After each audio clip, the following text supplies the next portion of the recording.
Lomachenko just gave us a whole bunch more examples of why his nickname is High Tech in his fight with George Kambosos. Let's start off this technique breakdown with his use of deflection.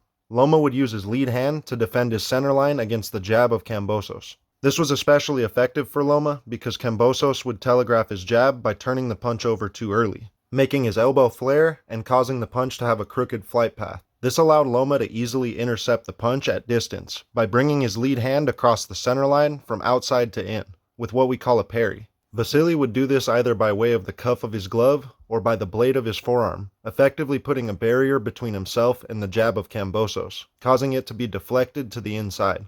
Loma eventually began using this deflection as an opportunity to shuffle around to the outside angle, setting up his left hand from a better position. Not only did this allow him to enter in a defensively responsible fashion and get a better angle of attack, but it also doubled as a method of causing Kambosos to have to reposition his feet, effectively off-balancing him and taking away crucial focus on what to defend with next. Loma transitioned from dealing with the lead hand of Kambosos with reactionary methods like the parry to a more proactive method of guard manipulation. By reaching above George's lead hand in a jab-like fashion, Loma would simply pull it down and in, creating an opening to fire the rear hand over the top simultaneously.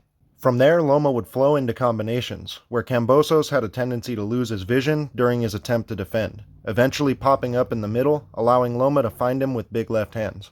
The beautiful thing about the way Loma used this technique is that it doubles as a feint due to the fact that it looks like a punch on the way in before turning into a guard manipulation.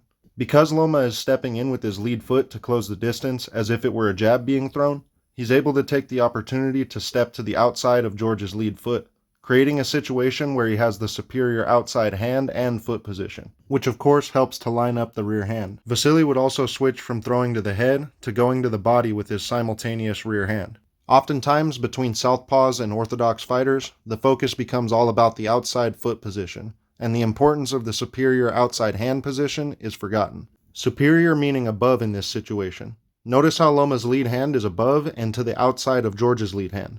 This allows him to come from high to low with his jab over top the lead hand of Kambosos, almost like he's chopping with a hatchet. In this clip, we see Loma perform what at first glance appears to be a simple duck.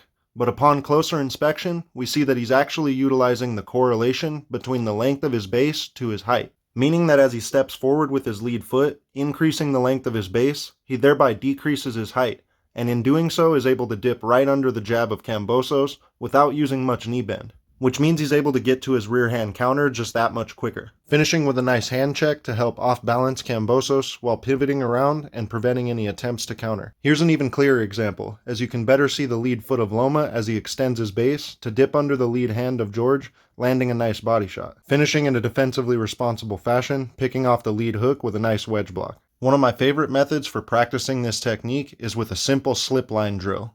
I stand perpendicular to the line with my lead foot directly beneath it, such that when I step forward with my lead foot, my height decreases proportionally to the length of my step, placing me perfectly underneath the line. From there, I come up with a cross, creating a nice V-shape in the process, making sure to use my rear heel and hip turn to bring me back underneath the line as I reverse the motion, before retrieving my lead foot to finish the drill back at the starting point. Loma would probe Kambosos with a jab to cause him to return one of his own, allowing him to predictably initiate this technique. Most times, Loma would counter with the rear hand off of this technique, but other times he would loop a lead hand over the top in a brilliant manner. And yet, in other examples, he treated it more like an inside slip, but regardless, the lead foot would help him close the distance. If he did happen to find himself out of range, he'd simply come up the middle with a nice up jab. Loma would throw a fast flicker jab to the head to temporarily block George's vision before going to the body. As Loma landed more and more to the body, the head became more available. Vasiliy eventually landed some devastating shots to the head, including one that put Kambosos down,